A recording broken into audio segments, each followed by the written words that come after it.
చిన్నగుడ్లు అలాగే బొంతకోడి పలావ్. చిన్నగుడ్లతో కర్రీని already previous వీడియోలో పోస్ట్ చేశాను, ఒకసారి చూసేయండి. ఈ బొంతకోడిని స్కిన్తోనే కాల్చి కొట్టేసి ఇస్తారండి. చాలా పెద్ద సైజు ఉన్నాయి ముక్కలు, ఉడకడానికి టైం పడుతుంది. ఈ బొంతకోడితో పలావ్ చేసుకుంటే టేస్ట్ ఇంచుమించుగా నాటుకోడిలాగే ఉంటుంది. మరి తయారు చేసేద్దాం, వచ్చేయండి.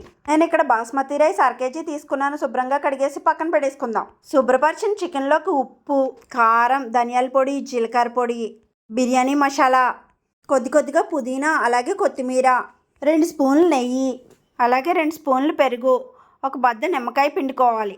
ఒకసారి కలిపేసుకుని ఫైనల్గా పచ్చిమిర్చి, టమాటా వేసుకుని మూత పెట్టేసి 1 గంట పాటు మ్యారినేట్ చేసుకోవాలి. ఇప్పుడు స్టవ్ వెలిగించి కుక్కర్ పెట్టుకుని 2 స్పూన్ల ఆయిల్ వేసుకోవాలి. ఇందులోని హోల్ బిర్యానీ స్పైసెస్ అలాగే షాజీరా వేసుకుని కొద్దిగా ఫ్రై అయిన తర్వాత ఉల్లిపాయ ముక్కలు వేసి వేపుకోవాలి. ఇప్పుడు అల్లం వెల్లుల్లి పేస్ట్ వేసి ఫ్రై చేసుకోవాలి. ఇలా ఫ్రై అయిన తర్వాత ముందుగా మ్యారినేట్ చేసుకున్న చికెన్ వేసేసి పెట్టేసి ఒక 20 నిమిషాల పాటు మగ్గించాలి కదా, ఉడకడానికి టైం పడుతుంది. లేదంటే కుక్కర్ మూత పెట్టేసి 2 విజిల్స్ వచ్చేంత వరకు ఉడికించుకోవచ్చు. ఇలా ఉడికించుకున్న చికెన్ లోకి ముందుగా నానబెట్టుకున్న బాస్మతి రైస్ వేసేసి గ్లాస్ బియ్యానికి 2 గ్లాసులు నీళ్లు చొప్పున మరిగించి వేసుకోవాలి. బాగా కలిపేసి ఫైనల్ గా కొత్తిమీర కట్ చేసి వేసేసేయాలి.